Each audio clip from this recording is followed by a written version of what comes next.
How old is the Prophet ﷺ on the day of migration? How old is he? 23 years old? Is he walking from Mecca to Medina on foot? Or on this journey with thousands of people trying to find him down and kill him when he's like 35 years old? The age of some actor or something, some strong marathon runner? How old is he at this age? 53. He's 53 years old. Show me a 53-year-old man in Milwaukee, Wisconsin who can walk 2 miles in the heat of Makkah Mukarramah without collapsing. And our Nabi sallallahu alayhi wa sallam has so much pressure on him. And his companion for migration, how old is he? 23. How old is he? 25. How old is he? He's 51. How old is his companion? Abu Bakr's 51. The Prophet ﷺ is 53. You know, if we saw someone that age, we'd say, they're both goners. 53-year-old guy and the guy's bodyguard is 51, forget it, right? But here Abu Bakr as-Siddiq radiallahu anhu says, O Messenger of Allah, we can't outrun these people. We have to play smart. What we need to do is we need to hide in one of these caves. The Prophet ﷺ says, okay, let's do it.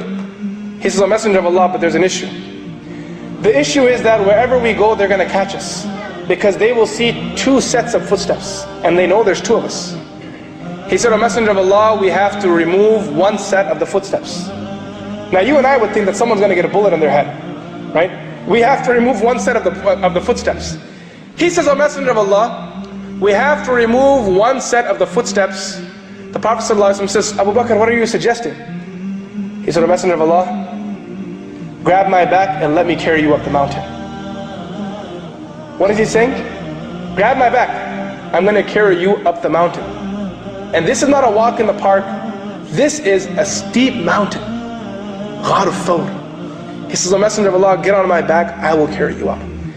And the Prophet ﷺ, he holds on to Abu Bakr Siddiq radiallahu anhu. And Abu Bakr Siddiq radiallahu anhu, this weak man, he's doing dua to Allah and he's climbing his way up Mount Everest.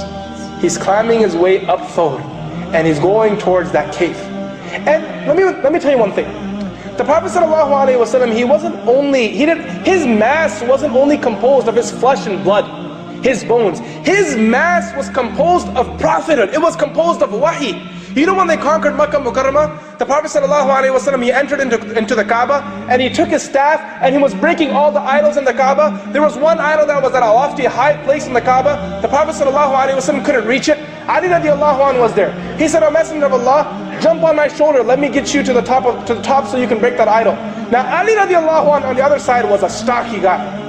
He was a heavyweight. This guy can knock anyone out. He was a strong guy. He went to the fortress of Khaybar. He grabbed the door handle and he yanked it out of his hinges. Try that when you're at home, right? Actually, don't try it. Your father's going to say, where did that sheikh come from, right? Imagine that. Not some fire door or some door that you have here. A fortress. You know how thick those doors are? They're made of real wood, not compressed wood. Okay? He'll grabs a hold of that handle and he yanks it out of its hinges. And these hinges are like 1 millimeter or 1 centimeter hinges. These are like, God knows how many feet wide, right?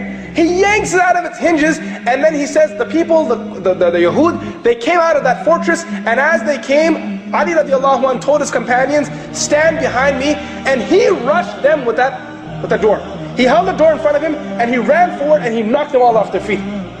This guy was solid, he was strong. And he says to the Messenger sallallahu alayhi wa sallam, O Messenger of Allah, climb on my shoulder so you can reach that idol there. And the Prophet sallallahu alayhi wa sallam, what does he say to him? He says, إِنَّكَ لَا تَسْتَطِيعُ حَمْلَ ثِقْلِ النُّبُوَّةِ That Ali, your shoulders cannot bear the weight of Nubuwah. What does he say to him? Ali, your shoulders, إِنَّكَ لَا تَسْتَطِيعُ حَمْلَ ثِقْلِ النُّبُوَّةِ You cannot bear the weight of Nubuwah, the weight of prophethood on your shoulders. And here Abu Bakr Siddiq radiallahu anhu is holding on the Prophet sallallahu alayhi wa sallam. People are chasing him. Every street, every corner, every mountain, every pathway is being searched. Right? And Abu Bakr Siddiq radiallahu anhu is climbing up. He's climbing up. He's climbing up. And finally when he reaches a cave where he thinks is a good place for them to stay, he tells the Prophet sallallahu alayhi wa sallam, Messenger of Allah, you wait outside, let me go inside. He goes inside the cave. He enters into the cave. And he takes the scarf from his head and he cleans the cave out. He removes anything in that cave that would possibly hurt the Prophet ﷺ. He then uses that cloth and tears it into pieces and covers all the different mouths and all the different holes inside the cave in case anything crawls inside to hurt the Prophet ﷺ. And now when this lounge has been prepared for the Prophet ﷺ, He says, O Messenger of Allah, please enter inside the cave. And when they sit down in the cave, they see that the mouth of the cave is uncovered. And the Prophet ﷺ tells Abu Bakr, don't worry. And the ankabut comes, the spider comes, and it spins its web on the mouth of the cave. They're sitting inside there. One hole is left uncovered. Abu Bakr Sidiq radiallahu anhu has no cloth spare to put inside that hole. He puts his foot against that hole. He sits down. He says, O Messenger of Allah, you must be tired. Why don't you go to sleep in my lap? What is he saying? Who's tired? O Messenger of Allah, you might be tired. So why don't you go? Who's been carrying who on the back? Abu Bakr's been carrying the Prophet ﷺ on the back, and he says, O Messenger of Allah, you must be tired. Why don't you go to sleep in my lap? And he takes the Prophet ﷺ, he lies him down, and he puts the Prophet ﷺ to sleep. And how blessed Abu Bakr must be, spending 3 days and 3 nights in seclusion alone with the Prophet ﷺ. One-on-one time. You know, you get excited when you get to have lunch with the Shaykh, when you get to drive the Shaykh from one community to another community, when you get to go to the Shaykh's house and have tea with him.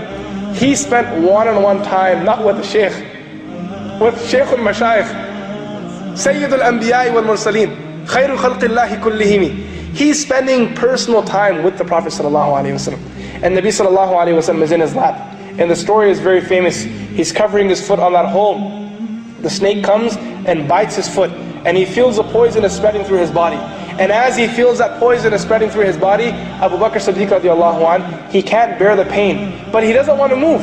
The reason why he won't move is because if he moves, the Prophet ﷺ's sleep will be destroyed. It will be disturbed. So he signs a death warrant. He signs his death certificate. He can feel poison in his body. He now has an option. Either I stand up, or either I give my life and I die and let this poison spread in my body because I don't want the Prophet ﷺ to wake up. And what choice does he make? I'm going to stay exactly where I am. If I need to die, I'll die, but I won't disturb the Prophet ﷺ in his sleep. And then the tear from his face falls on the beloved face of Nabi ﷺ. And the Prophet ﷺ wakes up. He says, Abu Bakr, what's wrong? Why are you crying? He said, O Messenger of Allah, something just bit me in my foot and I could feel the poison spreading through my body.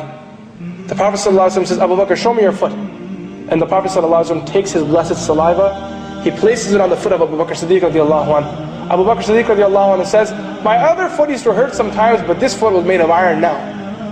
That foot sometimes used to hurt a little. But this foot, it never shook, it was just solid and rock. It was just the most powerful thing, powerful limb that I had in my body. That limb which touched the saliva of Nabi sallallahu alayhi wa sallam.